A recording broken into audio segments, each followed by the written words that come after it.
I like, just spending some time playing on my ukulele. I love to travel. I try to plan my holidays away from home, go somewhere and just enjoy there. All right, so let's get started with the agenda for today. Today we'll be talking about how to deal with imbalanced datasets.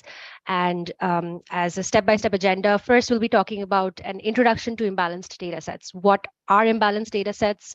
What are the causes of data imbalance? And what are some of the problems caused due to data imbalance?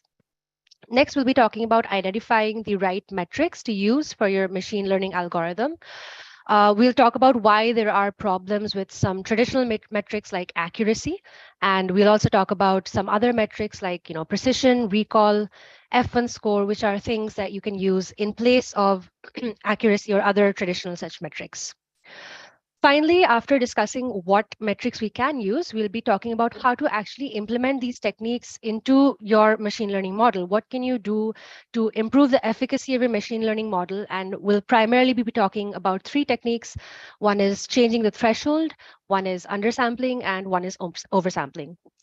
After, at the end of this discussion, we'll be doing a hands-on implementation in Python. We'll not be coding side by side, but I will take you through the code and I'll explain what we've done in the code and just how to implement the topics that we're talking about. So without any further ado, let's get started. If anyone has any questions during the session, please feel free to put them on the chat and I will try my best to answer them at the end of the session. All right, so introduction to imbalanced data sets. The session is meant to be as an introduction to people who have maybe not worked with imbalanced data or maybe who've not even worked with classification models. So before going into imbalanced data sets, I'd just like to spend a couple of minutes talking about what is classification, and then we can go on to the rest of the topics. So what is classification? Machine learning is traditionally broken into two subsets. One is known as supervised learning, and then you have unsupervised learning. Unsupervised learning means that you do not have any response variable as such. You are going to look for maybe patterns in the data, anomalies in the data. You look for things without an aim to predict for anything or without an aim to, it's not a predictive algorithm. It's more of a pattern recognition or just looking for things in the data set from which you can draw insights. And on the other hand, you have supervised learning. Supervised learning means you would have a response variable. You are going to use some features in the data set to predict for the value of that response. And within supervised learning, you have two further subsets, which is regression problems and classification problems. Regression problems are problems where the response variable is a continuous variable. So you might be predicting for the age of a person, the weight of a person, the income of a person, and so on and so forth, variables which are continuous in nature. They can have an infinite number of values. They are not restricted to a certain set of values. Right on the opposite end is classification problems, where your response variable, which is traditionally denoted as y, can only be one of n categories. So you can only have your response variable being holding one of n values, and that means your response is categorical. And whenever you attempt to categorize or classify your response into one of these n categories, that is known as a classification problem. So this diagram here kind of shows you a flow chart for the flow of a classification problem. You have your inputs, n inputs, which will pass through a classification algorithm. You will get a response y, and that y will be one of n classes. So the picture I've shown you is actually a depiction of a multi-class algorithm, but we'll only be talking about binary classification today, which is when the response only has two outcomes. So traditionally, these outcomes are denoted as 0 and 1, class 0 and class 1, and that's what we'll be discussing today. Now that we're clear on classification, let's talk about what is imbalanced data. So if I have a binary response in a balanced data set, both of my classes will be more or less equal in proportion. That means neither class will be very much greater than the other one. It might be 50-50, it might be 60%, 40%, 65%, or maybe 55%, 45%, but not much higher than the other. And that's what's illustrated by this graph here. So The first graph really talks about how both of the data sets are more or less equal in proportion, and this is known as a balanced data set.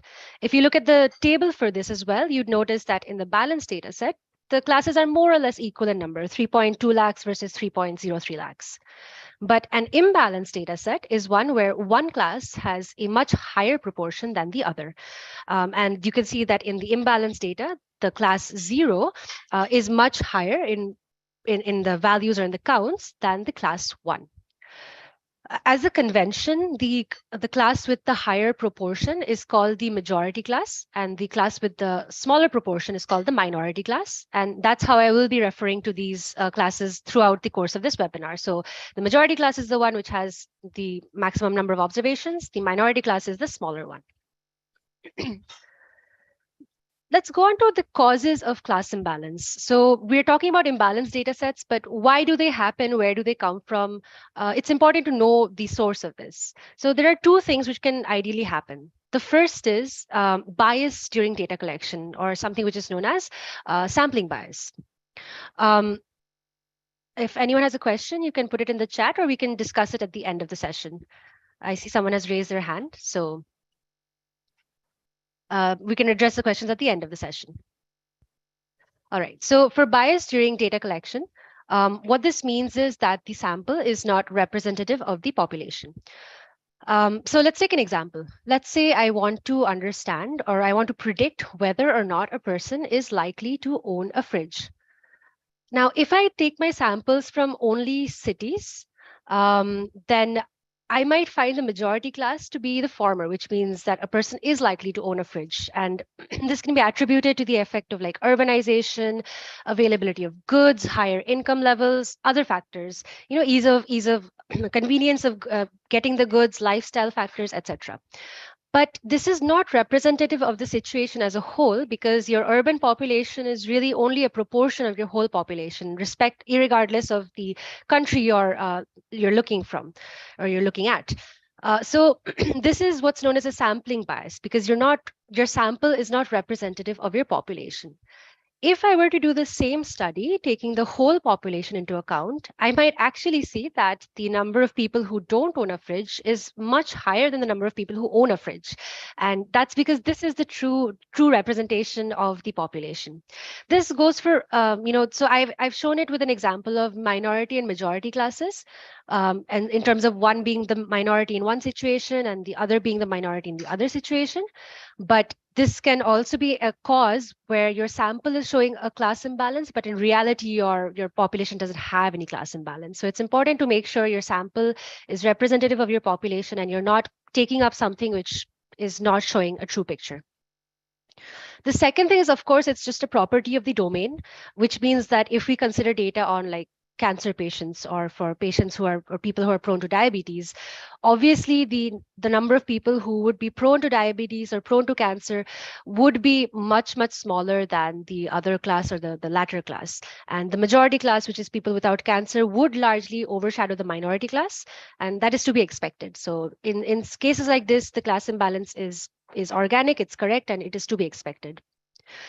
So for the rest of today's webinar, we will only be talking about cases where the data we've collected is correct. So it is indeed a property of the domain. We do expect to see a class imbalance, and we will talk about, what we can do to correct this imbalance. But what are the problems with having imbalanced data? Is it really that big of an issue? Why can't we just proceed as it is? Well, usually the minority class tends to be more important, because I wouldn't really be so interested as to whether or not a person does not have, diabetes or cancer. I would be happy for them, definitely, but I would be more concerned for the person who is likely to have cancer, who is likely to have diabetes. I would be more concerned whether or not a transaction is likely to be fraudulent than whether or not it is not likely to be fraudulent, or whether or not a natural disaster is likely to happen. So this means that our model's efficacy depends on being able to predict the minority class correctly, not the majority class. So that 10%, 15% of data, that is what I'm looking to classify correctly. It doesn't matter too much to me what I do with the other part of it, but it is very important to me that I am able to classify the minority class correctly. The problem is most machine learning models are unable to do this because they're designed to work on balanced data sets. So because that is the nature of how they work, they are unable to distinguish the minority class by themselves. And this is not very useful for the problem we set out to solve. We are unable to generate too much value with this. And therefore, we need to think of some techniques to deal with this, to deal with the data, to help with the data and lead us to a model which performs better. Today, we're going to be talking about three ways in which I can deal with imbalanced data. The first is identifying the correct metrics to use. Then is shifting the threshold for computation. And finally, we'll be talking about over and undersampling techniques. Okay, so the first section we'll talk about is identifying the right metrics to use. So before we do that, let's talk about a little bit about what we call confusion matrices. Okay, so if you look at the section on the left, this is what typically a confusion matrix looks like. And for those of us who are new to this topic, let me spend some time and explain it. A confusion matrix is a 2x2 matrix, and generally on the rows we keep the actual values of the outputs, denoting whether or not the observation actually belongs to class 0 or class 1. And in the columns, we talk about what is the predicted output. What has my model predicted from this, from my data, whether or not my model is predicted to be in class 1 or in class 0. So this results in a 2x2 matrix, which may hold one of 4 outcomes. One is that the actual value is positive, or what we call class 1, and my model has also predicted positive. That's a true positive. One is that the actual value is negative and my model has also predicted negative. That's a true negative. And of course, if any of these are incorrect, if it's actually a positive but my model has depicted negative, it's a false positive. Sorry, if it's a false negative, and if it is actually negative and my model has depicted positive, it's a false positive. So this is how a confusion matrix works. And a confusion matrix is very important in classification problems to understand the junction between the actual values and the predicted values in terms of the different classes. Now, when we come to confusion matrix, there's a traditional concept of accuracy, which you can use in case of balanced data sets to understand how the model is behaving. And accuracy is defined as the true positives plus the true negatives upon the total observations. And accuracy is good at understanding how much of my data I have correctly predicted, because it accounts for the true positives as well as the true negatives. So it tells me, okay, my model has predicted my positives, this many positives correctly, which were supposed to be positives, and this many negatives correctly, which were supposed to be negatives, and upon the total number of observations. But what's the problem with using accuracy then? So to understand that, let's look at an example. Let's say I'm looking at a fraud detection system, and there are, let's say, 1,000 fraud transactions and 10 million non-fraud transactions. And if anyone thinks that this seems a little unbelievable, it's not the case. And when we look at imbalanced data in real life, if you think about it, I mean, how many fraud transactions happen to non-fraud transactions? The majority, 99%, are always non-fraud. Or even in other contexts, if you think about it in terms of cancer patients or diabetes patients, the proportion of non-diabetics or people who are not subject to cancer is always much, much higher than the number of people who are. So even though these numbers seem a little unbelievable, they are absolutely not. And this is the kind of data which is, it's prevalent in real life situations. And furthermore, just to give a bit more context, these 1,000 fraud transactions, someone might be like, it's such a small proportion, why bother with it? It's not that harmful. But unfortunately, people, if you're one of these, if one of the fraudsters are looking to commit fraud, they would extract tens of crores of rupees or millions and millions of dollars out of just from one of these fraud transactions. The same goes with cancer patients. Every person's life matters, so it is very important that we tag each and every single one of these of the minority class. So now, if I have 1,000 fraud transactions and 10 million non-fraud transactions, let's say that my confusion matrix looks like this. And what does this mean? So my actual value is 1,000 frauds and 10 million non-frauds. My predicted value, what my model is saying is that, you know what, I am going to tag all of my transactions, all of these transactions to zeros or non-fraud transactions. And this means that the model has no discriminatory power at all. It's tagging everything to zero. It doesn't care whether it's a fraud or not. It is doing, zero work in segregating the two classes. Okay. But if you look at the calculation of accuracy, because accuracy tags the true positives and true negatives, the accuracy would be 10 million upon 10 million plus 1,000. And that's an accuracy of 99.99%.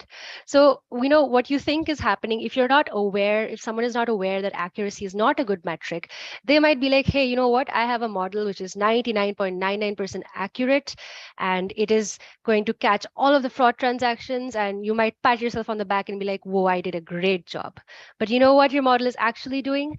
Your model is not even tagging a single one of the frauds. So even though it's 99.99% accurate, all of the fraud transactions are, the fraudsters are getting away with all of the frauds. And unfortunately, your model is going to end up canceled because it's not adding any value whatsoever to the situation. So that's why I feel this is a good example to illustrate why accuracy is not the correct metric to look at when you look at classification problems, and definitely not in case of imbalanced data. So if not accuracy, then what? That's why we come up with concepts of metrics called precision and recall. So precision and recall are two metrics, which we'll go into the details of it, but the main advantage they have over accuracy is that accuracy only accounts for true positives and true negatives. It doesn't look at what you haven't done correctly. It only looks at what you have done correctly. Precision and recall take into account what you haven't done correctly, and precision takes into account the number of observations that you have incorrectly tagged. Recall takes into account the number of observations that you failed to tag at all. So let's say I have a data set with 1,500 observations of class 1, the minority class, and then 9,500 observations of the majority class. And me as a model, the superhero guy is back again, and he is tagging 1,000 transactions as positive and 10,000 transactions as negative. So my confusion matrix would look like this, where 900 are being correctly tagged, and then 600 are being incorrect, 600 are being failed to being tagged, and then you have 300 observations which are being incorrectly tagged as ones. If I define precision, precision means the number of positives or the number of the minority class that you have predicted that are actually positives. So what does this mean? Let's say my model has said that 1,000 observations are supposed to be in the positive class, but actually only 900 of those are actually positive. I have tagged, let's say, 300 incorrectly. So then my precision is 900 by, this should be 900 plus 300, and that will give you an accuracy of 75%. Similarly, recall is the number of positives you have correctly predicted out of the total number of positives. So that means, let's say in total, my positive class should have been consisting of 1,500, and I have been able to tag 900 of them correctly. So in that case, my recall is 900 by 1,500, which is 60%. So what does this mean for my model? Since I'm tagging both what I have tagged correctly for sure, but I'm also including what I haven't tagged correctly, and I've also including what I failed to tag as a positive class. So between precision and recall, you would include 3 sectors of the confusion matrix: the true positives, the false positives, and the false negatives. And since the number of observations in your data set is fixed, that means you'd also inherently include the 4th segment. So between precision and recall, you are able to include all 4 segments of a confusion matrix. And this is what makes them much more powerful than accuracy as a measure alone. Unfortunately, it is not possible to simultaneously optimize both precision and recall. An increase in precision will cause a decrease in recall and vice versa. Now, why is this so? So let's look at this same example again, okay? So we had our confusion matrix. The number of actual observations of class 1 was 1500 and of class 0 was 9500. And I calculated my recall precision, and we'll come to something called F1 score, but I calculated my recall and precision as 60% and 75% respectively. Let's say I want to increase my recall. So if I want to increase my recall, that means I would need to tag more observations to my class 1. So you'll see I used to tag 1200 observations to class 1. Now, after optimizing recall, I am tagging 2000 observations to class 1. The thing is, the moment you tag 2000 observations, which is 800 more to class 1, it doesn't mean you'll tag all of them correctly. You will also tag some of them incorrectly. So while my correctly predicted ones has increased from 900 to 1200, my incorrectly predicted ones has also increased from 300 to 800. And therefore, my recall has increased. It's gone from 900 upon 1500 to 1200 upon 1500, which is 80%. But my precision, which used to be 900 upon 1200, has now become 1200 upon 2000, and that's become 60%. So this just illustrates how it's not possible to simultaneously optimize both precision and recall. You need to choose one and then try and optimize that. And within this, after let's say you've chosen recall, within the optimized recall, you need to look for certain factors which might also help bump up the precision. Generally, as a convention, it is more important to maximize recall than precision. This is because tagging a false positive is usually considered better than tagging a false negative. So as an example, let's say if I'm looking at tagging transactions to be fraudulent, right? It's better to tag a good transaction as fraudulent than tag a bad transaction as good. Because sure, if you tag a good transaction as fraudulent, like you might incur some problems with your customer, someone might be a bit unhappy, you might have some issues there, but that is definitely better than letting the frauds go untagged, because if you incur a fraud, you might incur some tens of millions of dollars of losses, and that's not a good scenario. Similarly, in healthcare, it's definitely better to incorrectly diagnose someone with having cancer than incorrectly diagnose someone with not having cancer. The fallout from the first is, again, your patient is probably going to be very mad at you as a doctor.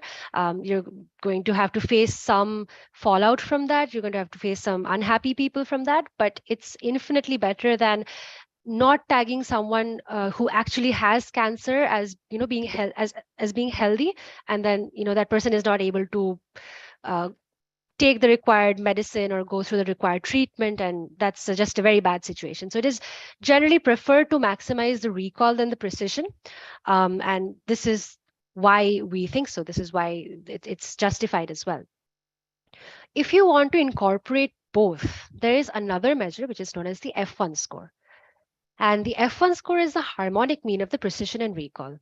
So the way we were talking in the previous slide, where precision and recall individually incorporate either the false positives or the false negatives, since F1 score is the harmonic mean of both of them, F1 score is able to incorporate both the effect of the false positives from precision and the false negatives from recall. So we could also look at optimizing the F1 score. But again, I would say this is very much a situation-driven approach. It really depends on what you need, what is the call of the hour, what is the problem statement you're looking at. There is no hard and fast rule. There are also situations where you might want to optimize the precision rather than the recall, or the F1 score rather than any of them. This is a call that you as the model developer will have to take on your own, based on your situation, based on your industry knowledge and other factors. Okay, so that brings us to the end of the of identifying the correct metrics you need for your imbalanced data. Now we'll look at actually how to deal with the imbalanced data in life. What can you do to bump up your model's accuracy? The first thing is changing the threshold. And I think, personally, this is the easiest fix. This is something which maybe everyone should just try before going into some of the more complicated techniques. So let's have a look. So for those of you who are not familiar, classification algorithms do not actually predict whether or not an observation belongs to a particular class. So we do not predict whether you are going to have diabetes or not. My model is not going to say, okay, this person is likely to be a cancer patient, or this person is likely to is going to commit fraud. Um, Rather, it's going to predict the probability of it happening. So it's going to predict whether or not you are likely to commit fraud or likely to have this disease, or if something is probable to occur. And that's a very important distinguishment, because it changes your way of thinking that the algorithm will spit out a series of zeros and ones, to understanding that your algorithm is actually going to give you a series of probabilities. The probability of you having diabetes, the probability of an earthquake occurring, the probability of the minority class happening. And the moment you understand that, you will realize that the way observations are segmented into 0 and 1 classes are by having a predetermined threshold. Since we're dealing with probabilities, the threshold also lies between 0 to 1, which is the range of any probability.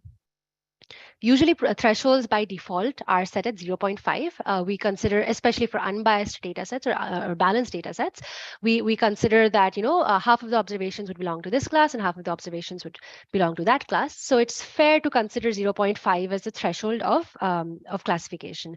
So if your probability is 0.45, you'll go to maybe class 0, and if it's above 0.5, it'll go to class 1. But this is not the case in case of imbalanced data. In imbalanced data, the probability should not be set at 0.5, because your data set is not balanced. The two classes are not balanced. One is in minority, one is in majority. And so changing the threshold can actually give you a much better classifier, because of the classes being disproportionately distributed. So it can be lesser or higher than 0.5. Let's explain this with an example. So if you look at the leftmost column, this is a series of actual values of a data set. So two classes, 0 and 1. You'll see that the class 1 is in minority with only 3 observations, and the class 0 is in majority with a large number of observations. I'm predicting for the probability that y is equal to 1. And this is the series of probabilities I've got. Now, if I take my default threshold of 0.5, you'll see that up till this 0.42, the fifth last observation, I'm classifying my observations correctly. From 0.51 to 0.66, all of my observations are being classified incorrectly. And then again, above 0.7, I'm classifying it correctly. If I just change the threshold from 0.5 to 0.7, I can achieve classifying all of these observations correctly, because now the threshold is 0.7. All of these will be set to 0, and all of these will be set to 1. Obviously, this is a very simplistic example. There will always be an overlap. You can never achieve a perfect classification. What you can achieve is an optimal classification. But this example goes to show quite well how just a change in the threshold can work to increase the efficacy of your model. The way to do it is the way to optimize the threshold is by iterating over different values, different threshold values, and choosing the one which would optimize your preferred metric, either precision or recall or F1 score, or whichever one you want to work with. So we'll see this in the Python script as well, but that is the general way to achieve this. So this brings us to the end of how we explored how to improve the efficacy by changing the threshold. Now we will talk about 2 other techniques, which are called undersampling and oversampling. So let's just have a brief introduction to these 2 techniques. We've already seen that ML algorithms will be based towards the majority class in an imbalanced data set. 2 of the methods which can be used to correct this imbalance are known as random undersampling and random oversampling. Oversampling means duplicating samples from the minority class. So you have your minority class, which is the one with the smaller proportion. You will repeatedly pick up samples from that minority class until you achieve a higher proportion of the minority class. Undersampling means you will delete samples from your majority class, and you will keep deleting samples until again you have a proportion of the 2 classes which is more in your favor. Now, both of these techniques involve introducing a bias to select more samples from one class or the other. Both of them are referred to as naive techniques because they don't assume anything about the data. You are just blindly either picking samples or deleting samples. There is no concept of priors, no concept of probabilities, no concept of any information whatsoever to do this. It's just very blindly picking or deleting samples. And in doing so, we create a transformed version of the data in which there is a new class distribution to reduce the impact of the data imbalance. Let's look at these in a bit more detail, and we'll start with undersampling. So random undersampling involves selecting examples from the majority class to delete from the training data set. This means reducing the number of examples in the majority class until the desired class distribution is achieved. So let me zoom up on these pictures here. Sorry. Okay. So let's say we have our original data set and the majority class has about 32 million observations. The minority class has about 60,000 observations. So this is a very, very largely imbalanced data set, and we definitely need to do something about it. If I want to take an undersampling in a 1:1 ratio, which means that I want to balance out both my classes, then you will have a scenario which looks like this. So my minority class still has the same number of observations. You can see both of them. So let me put these side by side. You can see both of them have 60,000 observations, but my majority class has largely decreased from 30 million to only 60,000. And this is undersampling. And what we do is we pick observations from the majority class until we get to the ratio we want to achieve. It is not necessary that you have to have a 1:1 ratio. In fact, in most cases, it is not recommended either. You would ideally want to come to a ratio which is sufficient enough for your machine learning algorithm to understand, because deleting observations from your majority class means a huge, massive loss of information. So the more you delete data, the more your model is prone to other stuff like overfitting, loss of information, will not be able to generalize well, and other things like that. So that's why you can also choose to take samples in a 1:10 ratio or a 1:20 ratio, which simply means that I will only pick samples from the majority class, not until I get an equal proportion, but until I get a lesser proportion, a lesser imbalance. So the majority class is now only 10 times that of the minority class, or in this case, it's only 20 times that of the minority class. And this is what is known as oversampling. So I'm sorry, this is what is known as undersampling.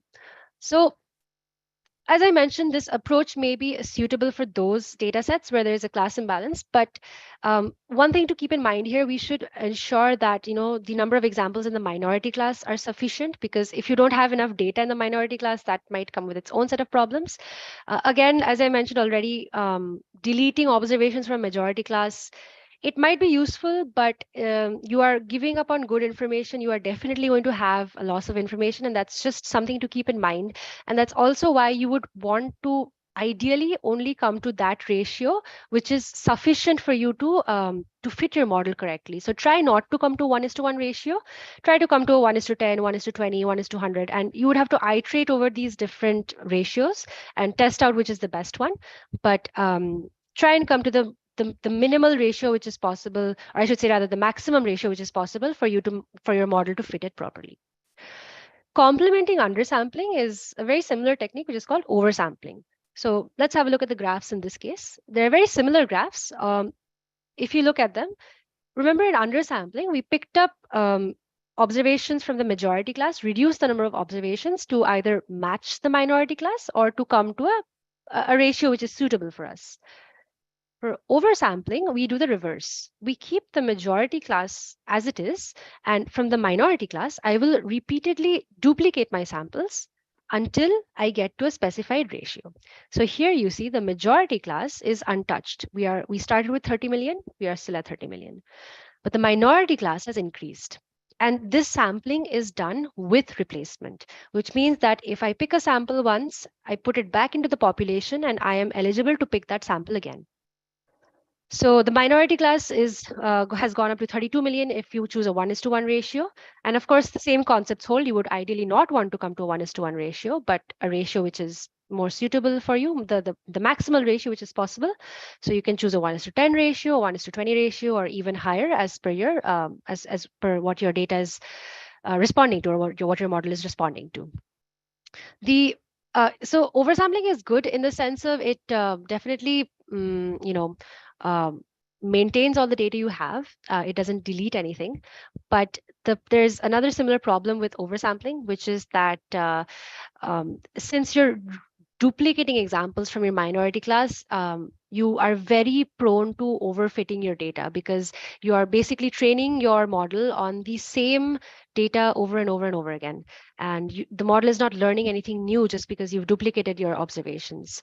Also, it's um, very likely that your computational cost will increase, because you are generally, when the class imbalances are so high, and talking in terms of real life data, you are introducing twice the volume of the majority class into your data set, and that can be very computationally expensive. It can slow down your system, or your model might not even be able to predict it properly depending on the model you use. Like if you're using a logistic regression and you give if you give like 400 million rows, it's possible it might not be able to compute it properly. So it depends on the model you're using as well. But both of them come with their pros and cons. It's a good idea to actually try over all of the three methods and then decide which one is best. So this brings us to the end of the presentation. I will take you through a live example of how we have used these techniques in a real life data set. And then after that, we can answer any questions if you have them. But let's go through the implementation first. So for those of us who are new to classification, I've drawn a general flow of an ML algorithm just to give you guys some clarity about what we're going to do here. You have your raw data set, and you've split this into a train set and a test data set, because you train on your trained data set, and to see how the model is actually performing, you will test it on your test data set. And let me tell you right here that all of the techniques we discussed, be it changing the threshold, be it, not changing the threshold, but be it undersampling and oversampling, you are going to do all of those on your training data set, and you will only test out on your test data set in one go. And then, of course, you have your features, which are introduced into your learning algorithm. You have your final model, and you will test that out on your new data, which is also called your validation data. In our case, we've only done it with train and test, but sometimes we also have validation data, which is completely new data, which is from a completely new data set, which is maybe recently gathered or something like that. So this is how the flow of ML of an ML algorithm goes. So let's get started. The first thing, of course, is to import your necessary packages. So you have your NumPy, pandas, your visualization packages. And for splitting the train and test data, you have your train test split. For sampling, you have your resample packages. And I have chosen an XGBoost algorithm only, and we'll talk about why that's so. But we're not going to be working with any other algorithms, only in XGBoost. And of course, you have your evaluation matrices. And I will be happy to send across this this notebook to anyone at the end of the session, so you guys can have a look at it on your own. Okay, so let's talk about the data set. So we'll be working with insurance data, and we will have as our input variables, we have information about demographics, vehicles, and policy. So we're looking at actually vehicle policy insurance, right? So the aim is to predict whether or not a person is likely to renew their insurance. A past customer is likely to renew their insurance for the new year. So using all of these variables, we will try and predict for that. And the data source is Kaggle. I have attached a link to this, so you guys can go in and check it out if you want. All right, so first is, of course, to just read in the data. And as you can see, these are the different variables we'll be dealing with. You have the gender, the age, whether or not a person has a driving license, a region code, previously insured, vehicle age, vehicle damage, et cetera, et cetera. There are a few more variables. And then finally, you have your response variable. Okay, and I'm not going to cover this in too much detail, but you have your basic data pre-processing. You want to check if there are null values, what are the data types, and you want to look at the distribution of the data, the mean, median, modes, all of these, your percentiles, counts, etc. We had a few, categorical variables, so we need to convert them into numerical variables, and you have three categorical variables. And by numerical variables, I do not mean numerical variables, but that means basically one hot encoding or dummification of these categorical variables. Otherwise, they will not be accepted into the model. So the three variables we have are the gender, vehicle age, and vehicle damage. All right, so since we're dealing with imbalanced data sets, the first thing we need to do is to check the class imbalance.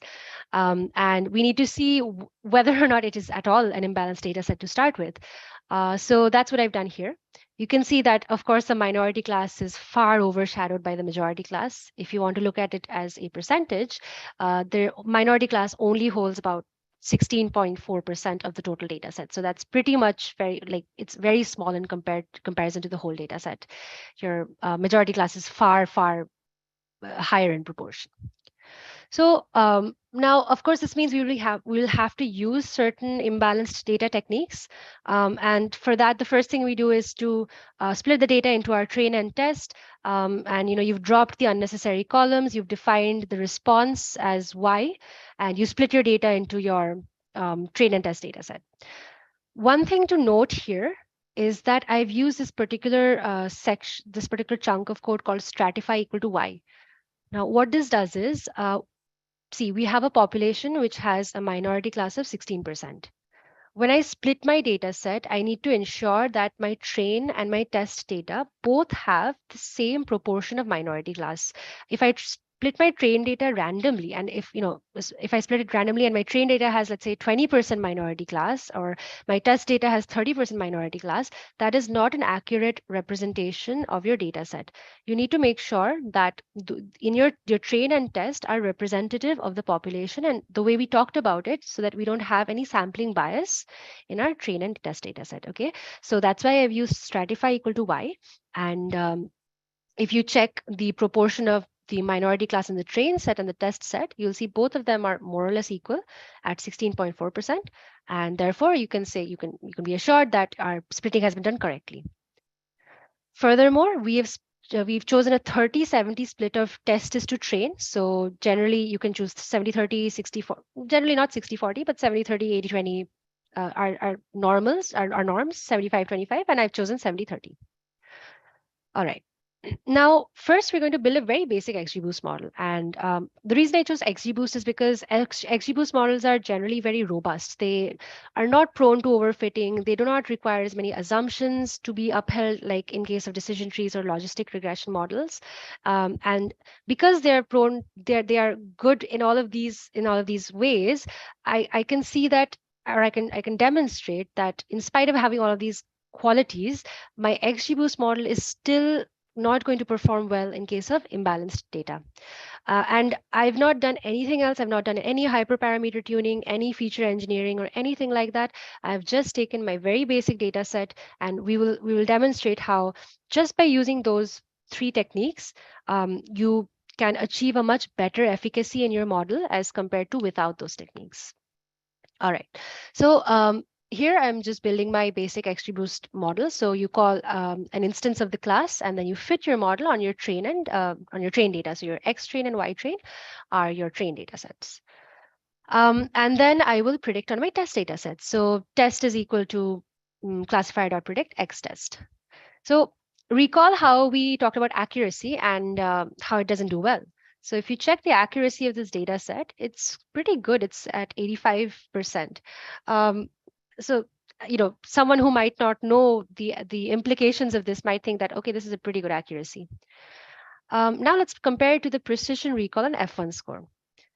So here I have drawn up a confusion matrix, and essentially the way you do is you have to input your test data set and then your predicted results, and you will get the confusion matrix. Let's look at the confusion matrix. On my y-axis, I have the actual values, and on my x-axis, I have the predicted values, right?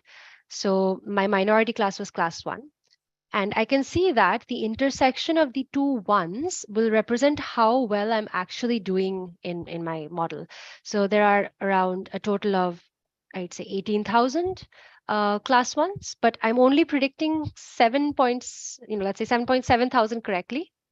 And worse than that, I'm also incorrectly predicting around 6.5 thousand. So that's not a great performance if you look at the matrix, and this is kind of supported by your precision and recall. So if you look at what the precision, recall, and F1 score is, the precision is only 53, or let's say 54%, which means that only 54% of the customers targeted are actually interested in renewing their insurance. So me as a company, I'm investing money in, let's say, 100 customers, but only 54 of them only actually care. So that's a waste of money for me. Bigger than this is that my recall is only 41%. So again, if there are 100 people who would actually be interested in renewing their insurance, I'm only targeting 41%. So not am I wasting time with targeting people who are not interested. I'm incurring losses by not identifying the people who would actually be interested. And this illustrates how even with a high accuracy of nearly 85%, the model does not perform well in terms of the precision, recall, or even the F1 score, which is the harmonic mean. It's only at 0.46. So definitely this illustrates that accuracy is not the right metric, and we need to look at precision, recall, F1 score, and we need to do something to improve the efficacy. So the first one was changing the threshold. So the way to do it is we talked about increasing or decreasing the threshold, but how do you choose the optimal threshold? The idea is to iterate over a range of values and check in which value is are my metrics performing, or metrics optimal. So I've chosen a range of values from 0.1 to 0.75, and I'll see which one which threshold turns out to be the best.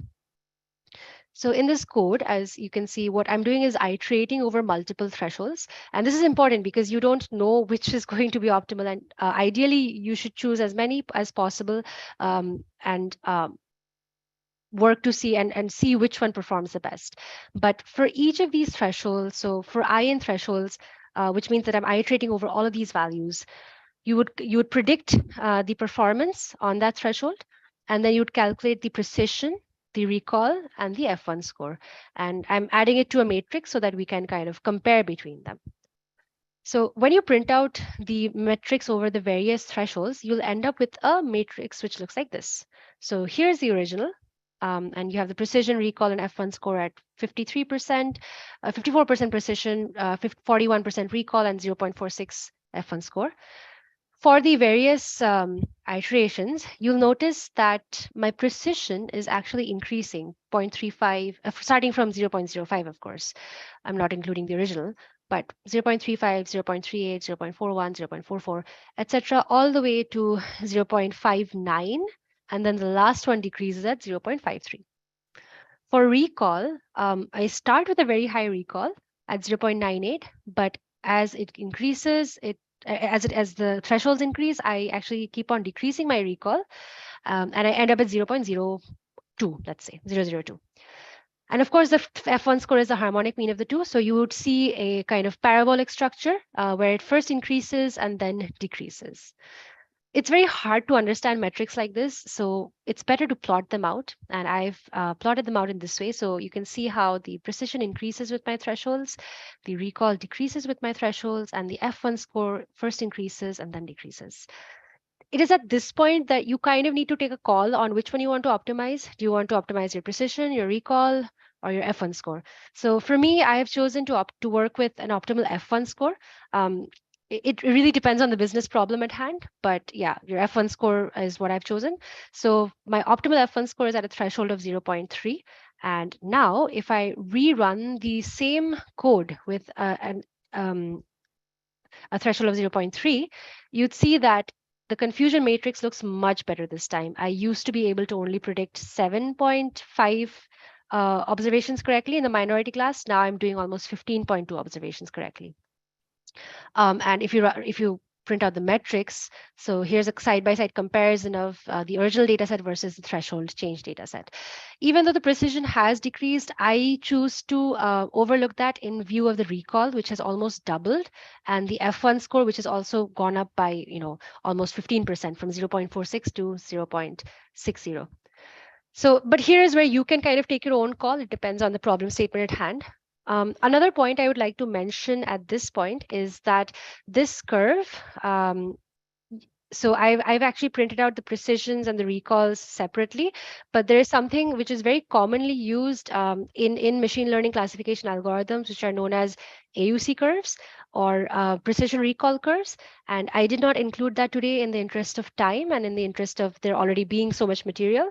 But if anyone is interested, you should definitely have a look at what AUC curves are, what ROC curves are, AUCs, and what are precision recall curves. And that is basically to put it very briefly, precision recall curves are the same thing as demonstrated here, but you would have a much more granular level of threshold. So instead of 0.05 and 0.1, you would have maybe 50 more observations or 50 more thresholds within this. So it'll give you a much more continuous curve, and you can kind of really pinpoint which is the best threshold to choose.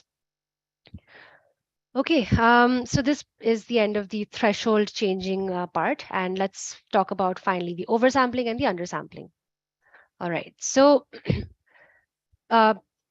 we talked about oversampling, which means that we will keep the majority class as it is, and we will duplicate observations in the minority class, right? And today I've only shown you oversampling with a 1:1 ratio because, well, in the interest of time and in the interest of just the length of the webinar, I've only decided to keep it as 1:1 ratio. But do keep in mind that you can keep it as any proportion that you'd like, and ideally you should iterate over different values, and you should check for which ratio gives you the best performance. But the way to implement it is that you keep your majority class as is, and then you upsample your minority class, and that's done with this little chunk here. So upsampled 1 represents us resampling the response with replacement. And here I've chosen to match the number in the majority class. The random state just indicates that, if I run this code again and again, I will get the same results. It's just to reproduce the results again and again. Now, when I go for oversampling or undersampling, you'd notice that, see, before I upsampled, my distribution of data was such and such. So I had around 2.23 lakh zeros and then around 44,000 ones. But after oversampling, I have the same number, which is 2.23 lakh in both of my 0 and 1 data sets. And it's important to note that I will train my data on the upsample data, train my model on the upsample data, but I will test it out on only the original test set. So that's why when I'm fitting my model, I'll put my train data as X train upsampled, Y train upsampled, but I will only test it out on X test because your test data set will give you the actual idea of how your model is performing, because you need to ultimately implement this in a real life situation where you will not be able to do any kind of data manipulation. So even though we train on upsampled or downsampled data, we will only test it on the original data. Now, if I do this, what does my confusion matrix look like? Recall that we started with my 1:1 ratio was at 7.5 thousand. Now it's at 17,000. And I'm achieving a very high recall actually, because out of my 18,000 ones, I'm correctly predicting 17,000, which is a really good recall. And my precision has decreased a bit, but as I mentioned, I would be focusing on optimizing the F1 score and recall because of my business problem. I think it is more important to capture all of the people who would like to renew their insurance. And if in the process I'm targeting a few people who are not interested, that's not really a big loss to me. It's a bit of a waste of time and effort, but it is much better to make sure that we are capturing everyone who is actually interested in renewing their insurance. So I will pay much more attention to my recall as compared to my precision. And you would see that truly, if I compare the three results side by side, my recall is the highest in this case at almost 91%. So I am being able to now target almost 91% of the customers I needed to target. As compared to only 41% before, just by upsampling. And this was at an equal upsampling, 1:1 ratio. I think that if you try it out with some more iterations, 1:10, 1:20, 1:50, that this can be further optimized. Again, the same for undersampling. In undersampling, the difference is that we keep the minority class as it is, and then we pick out some instances from the majority class until we reach the required sampling ratio. So either 1:1 or 1:10, 1:20, whatever you think is optimal. So again, my original data set had 2.23 lakh zeros and 43,000 ones, 44,000 ones almost. But my downsample data set has both zeros and ones in the same count, 44,000 approximately. The same logic applies here. You train your data on the downsampled data set. You train your model on the downsampled data set, and then you test it on the original data set. So here I am training it on my downsampled data, but you are predicting it on your X test. Okay. And once you predict it, you need to make sure to see how the performance is. So here's my confusion matrix again. And even in case of downsampling with a 1:1 ratio, you would see that we are predicting a very high number of ones correctly. We have a really high recall. Our precision does take a hit, but again, as I mentioned, I would prefer to optimize the recall and the precision in this instance. So let's have a look at all of the 4 metrics side by side. We have the original data set, and then we changed the threshold to 0.3, and we got a certain set of metrics, and then our upsample data and our downsample data. If I were to take a decision, I would say that probably because I'm interested in maximizing the recall, I would choose the downsample dataset because it has the highest recall. And the F1 score is also not too bad from the best F1 score, which is 0.60. But again, that's up to the model developer. It's up to the business situation at hand. But since we are looking at making sure that we target as many potential interested customers as possible, I would go ahead with the downsample dataset. I think my last thing to note here would be, just make sure that you iterate over all of the 3 different methods. You try it out with different ratios. Don't stick to 1:1. Actually, 1:1 should be the last one you tried, but just for the sake of simplicity and time, I kept it as 1:1 today. And make sure to iterate over the different ratios, the different techniques, and come to a decision after trying out all the possible methods. Okay, so I think that brings me to the end of my presentation, and I would be happy to take questions. So I can see there are a few questions in the chat box. I guess we can get started with the questions. So, okay. So I have a question which says, how much is the proportion to be different defined to classify as balanced or imbalanced as slide 1? Good question, right? So as with most things, you have to take a call, okay? It depends on your business need. Definitely a balanced data set is 50-50, but that doesn't mean like 55-35 or something like that is not balanced, okay? Like 55-45 is not balanced. It depends on your business context. Generally, I would say above 70% can be considered highly imbalanced, and definitely anything above 80% is definitely imbalanced. But it would depend on your business statement as well. If you're looking to achieve, prediction towards a minority class, you need to understand how it functions. And yeah, but as a threshold, I would say 70-30. Okay, we are discussing here class number 2, binary 0 type or 1 type of balanced or imbalanced models and respective metrics. How is it different for more than 2 class variables? All right. So what you're talking about is a multi-class classification. Again, a good question, because when you talk about precision and recall, and let me go back to my slide here for an instant.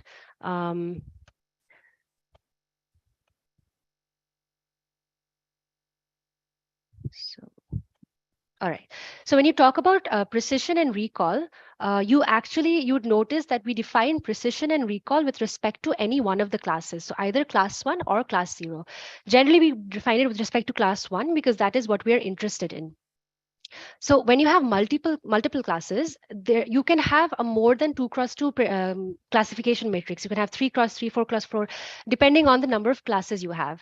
And when you have that kind of a scenario, you need to define your precision, recall, and F1 score with respect to the particular class you're looking at. So when you have, let's say, a 3x3 matrix, and you're looking at class number, if you have say 0, 1, 2, and you're looking at class number 1, you would first need to reduce that matrix to a 2x2 matrix, where 1 is your minority class and 0 and 2 are your majority classes, and then calculate the precision and recall based on that.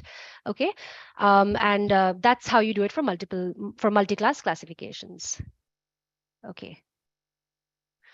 So Imam asks this question related to choosing the right metrics. Is using AUC, RUC, AUC, PRC good as a metrics? Right, correct. So AUC, ROC is a very good metric for choosing, your particular model or to come to a conclusion, because it incorporates the effects of both precision and recall. But so for the sake of simplicity, and because the focus of today's session was to give an introductory session, I have chosen to limit myself to just precision, recall, and F1 score, not go into too many details. Of course, there are other metrics to look at. You can look at, in fact, different kinds of means also, geometric means of precisions and recalls. You can look at precision recall curves and other metrics as well. But you're absolutely right in saying that AUC ROC is as good as any of the other metrics for choosing any particular instance. Why can't we use regression instead of any classification algorithm by giving a threshold? This is a really good question.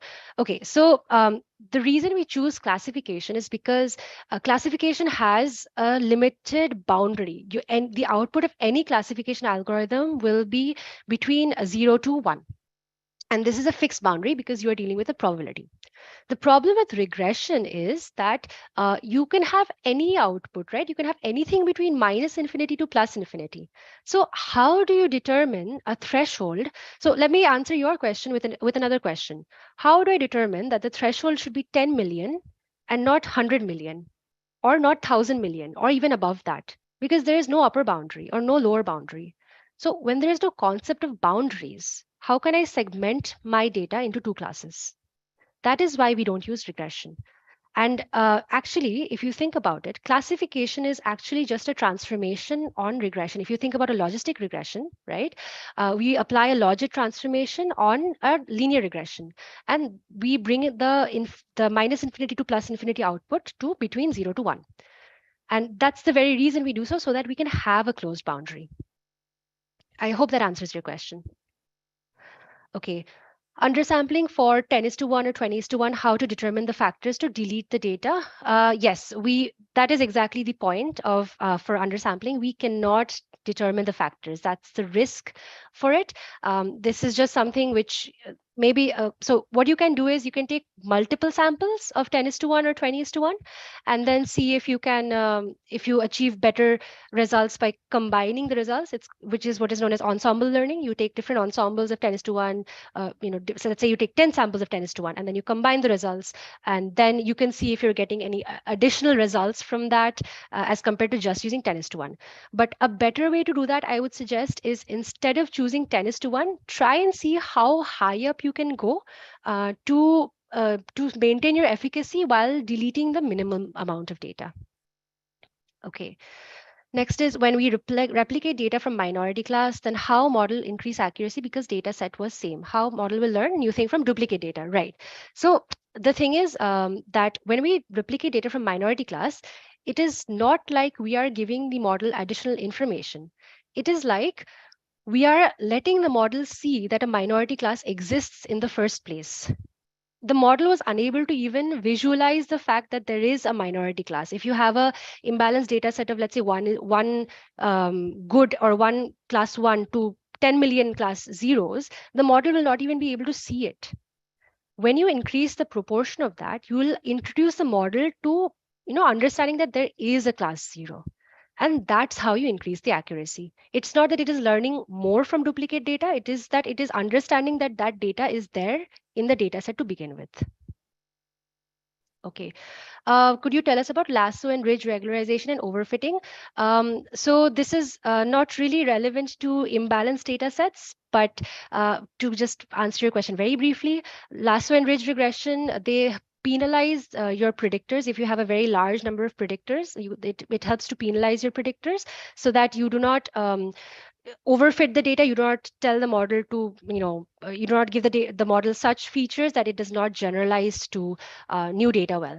But again, this is slightly outside the scope of what we're discussing today. So I think that's all I will answer in that regards. Okay. Knowing that imbalanced datasets doesn't give good model accuracy, what is the rationale to pick XGBoost? What are other modes we can explore in case of imbalanced dataset? All right. The rationale to pick XGBoost was that we wanted to demonstrate the goodness or the efficacy of these techniques. So I did not want to choose a model which is already susceptible to fallacies, like let's say logistic regression. You need to take care of multicollinearity, you need to take care of heteroscedasticity, you need to take care of so many things, VIFs and all of these things. For decision trees, they're very prone to overfitting. So that's why I chose the best possible algorithm, which is not affected by these nuances. And then we can show how even for this best algorithm, it is affected in case of imbalanced data. And if you apply certain techniques on it, then this imbalanced data or this algorithm is able to pick it up well after applying those techniques. Um, Other modes is you can look at things called smoting, which is synthetic minority oversampling techniques. You can look at k-folds cross-validation, and you can also look at just playing around with the choice of algorithm. I know I chose an XGBoost, but you can try and you should try random forests and even logistic regressions as well, just to see if it is working better.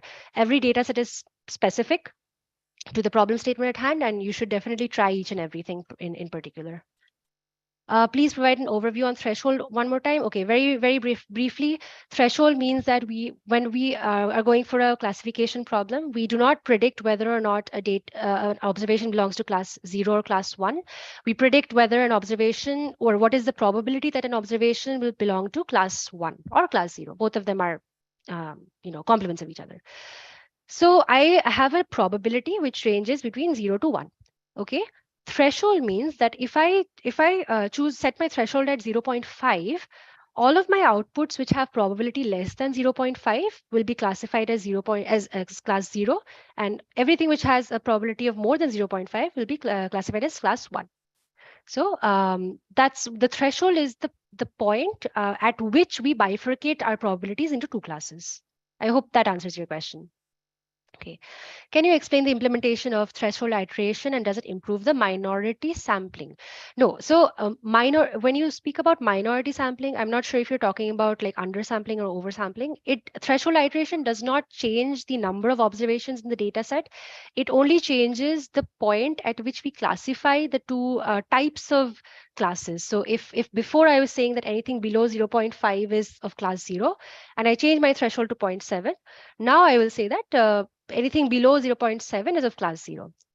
The concept of threshold iteration is because you as the developer, you would not know which threshold will give you the best results. So you need to try over all of them. And only then can you understand which one will give you the best results. That's why we iterate over different thresholds. Okay, I would be happy to share the notebook and data set. Does the skewed data post sampling have an effect on the model accuracy? Hope this works on all.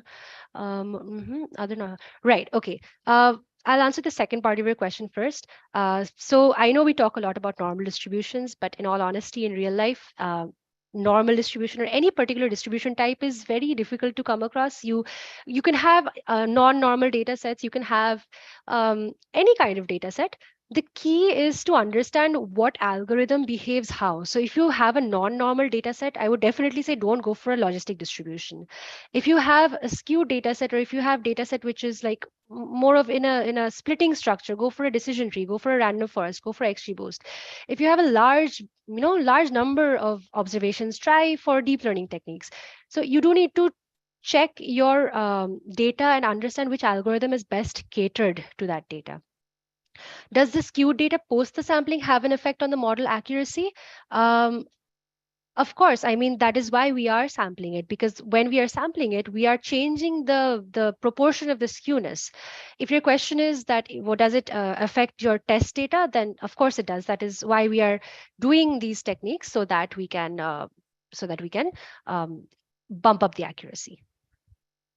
Please specify how how can we specify the sampling ratio in case of, okay, sure. So let me just show you that chunk of code briefly. I'll show it in case of undersampling. It's the same for oversampling.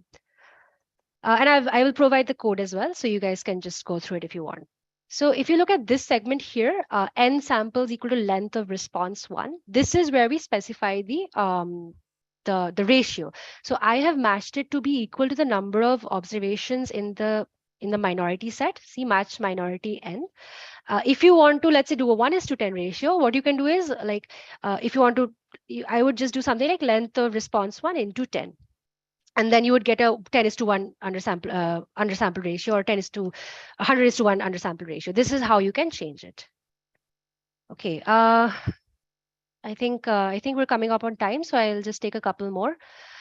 You said classification is about predicting probability of falling in a class 0 to 1. Is this the same for predictability mode for predictions? No, I'm not quite clear on what your question means, but if you're talking about predictability in terms of, a predictive algorithm, mode for predictions, I'm not sure, sorry. You can maybe ping me up later and we can discuss on this more. I'm not very clear on your question. Okay, any tips on deploying like preferred cloud provider? No, I don't have any tips on that. Have been using, this is not a very, computationally heavy anything. You can use it on your local computer, or you can use any framework possible. Can we use polynomial regression here? This is the same as, why we can't use regression in place of classification. It's just because classification is used so that we have limited outputs, a limited range of outputs. And if we could use regression, we would have, but that does not give you the same results. Any research? Yes, I'm not sure if I'm not very aware of if there's any research being done in this, but you can look at some other techniques like smoting or k-folds cross-validation and resampling in different ratios. And I think this is the last one we'll take. How do we know that what algorithm best suits the data? Is there a methodology or just random choice? You should try every possible algorithm. You should start with a linear regression and try out everything, but also use your knowledge of the business. Also use your sense of your ideas of data science. If you know, like I mentioned, if you know that the data is not normal, it wouldn't really help you to go for a logistic regression. If you know that your data is in a split manner or in a tree structure, it would make sense to go for a random forest or an XGBoost data. If you know that you don't have a lot of data, please don't go for a deep learning model. If you have very few data points, then in spite of everything, you might just want to stick with a logistic regression.